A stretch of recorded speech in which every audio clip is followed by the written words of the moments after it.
Hello, my very beloved Sagittarians. This is for you for the week of April 21st or whenever you hear it and it resonates.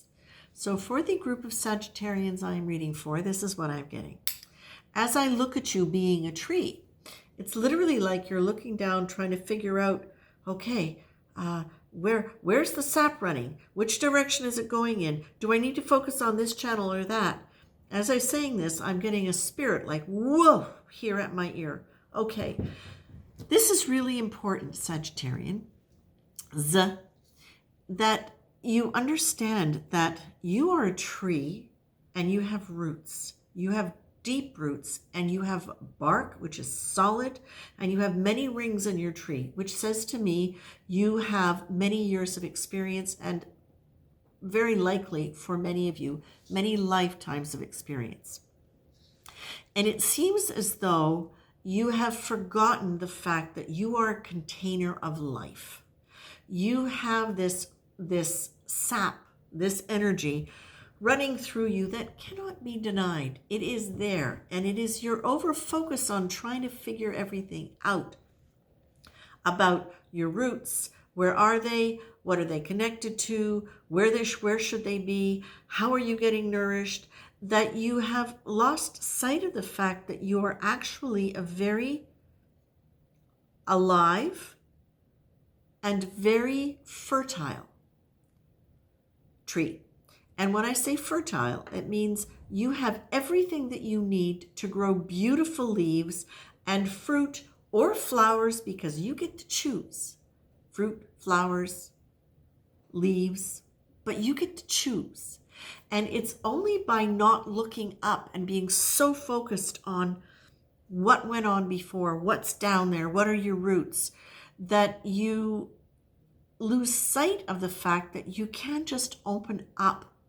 And what's really interesting, okay, complete the thought, that you can just open up to possibility, to future, to light. As I'm saying that, I'm hearing to light, okay?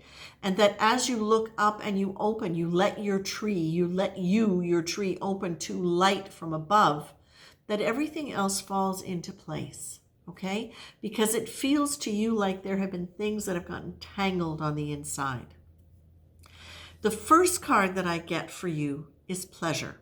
And I think that's really, really important, because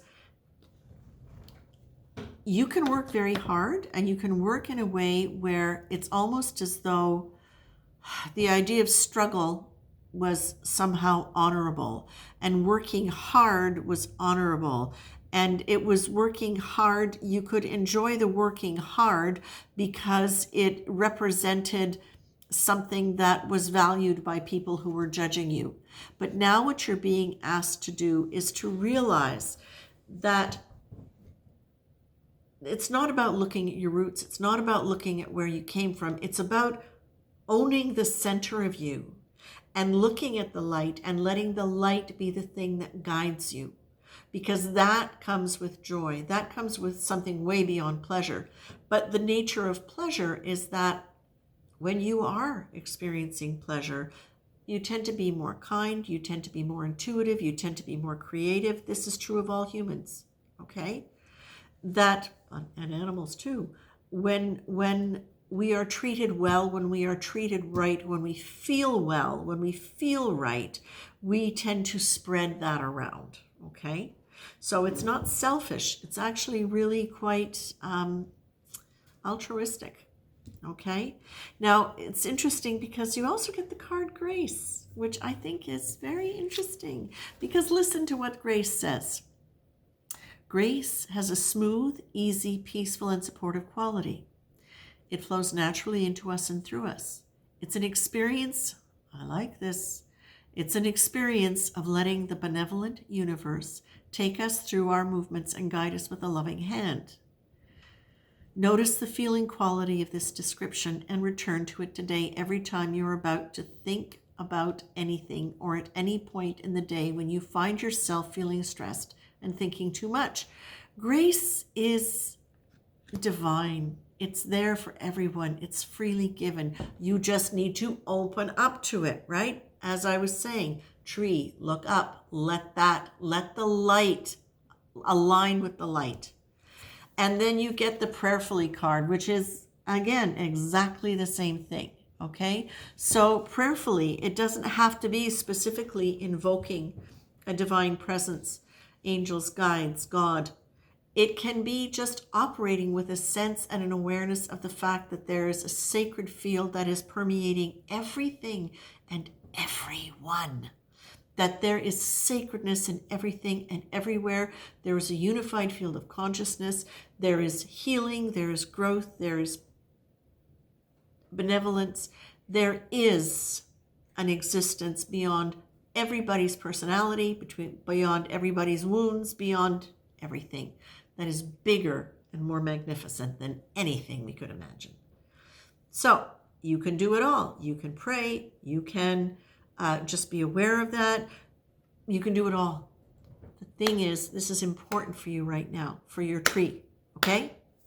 Now, the other card that you get is angels everywhere. Yup. Today, imagine that everyone you meet, hello, sweetheart, talking about angels. Today, imagine that everyone you meet is an angel sent to you by some benevolent force for your own best good. Remember, everyone is an angel, no matter what they look like or act like, say, do, or don't do. How does this affect how you behave towards them? Very good question. How does it shift the dynamic, and what do you notice about your prejudices and prejudgments? Okay, so I think this is particularly important if, excuse me, love, if you've got the experience right now of the confusion and the discombobulation of your tree and the preoccupation with what's going on inside in the roots. If it's related to specific people, persons, or things, is, yeah, just take a minute. It can help you get out of sadness, anger, blaming, to just take a moment and remember that even they are something that is divine and magnificent, which is kind of what the other cards were saying. And if you look at them in that way, even if it doesn't change the situation immediately, does it release some of your discomfort, and does it allow you to let a higher energy into the situation? Okay? So Sagittarius, I feel like this is really a reminder for you that you have more going on than you realize, and it's a reminder to look up and stay open, especially when you're feeling disheartened. And listen, guys, girls, peoples, it's a time during which it's very, very easy for us to feel that way, because there is so much disquiet going on in the world, in the collective conscious mind, that it's really easy for us to be affected by it and not even realize that we're being affected by it, because it's a very oppressive energy, okay? So I would say, please remember, angels everywhere, grace, and also can't and won't. You have got power. You're not a child. This is not about you. This is about you not operating from a childhood energy of powerlessness, saying, I can't. This is you realizing you have choice, okay? You have choice. And your first choice they are suggesting is that you open up to divine power, the awareness of divine connection with everybody, and that everybody has a role to play. Everybody is divine and has a soul, okay? And to remember that when you start feeling other than that, okay? Take care.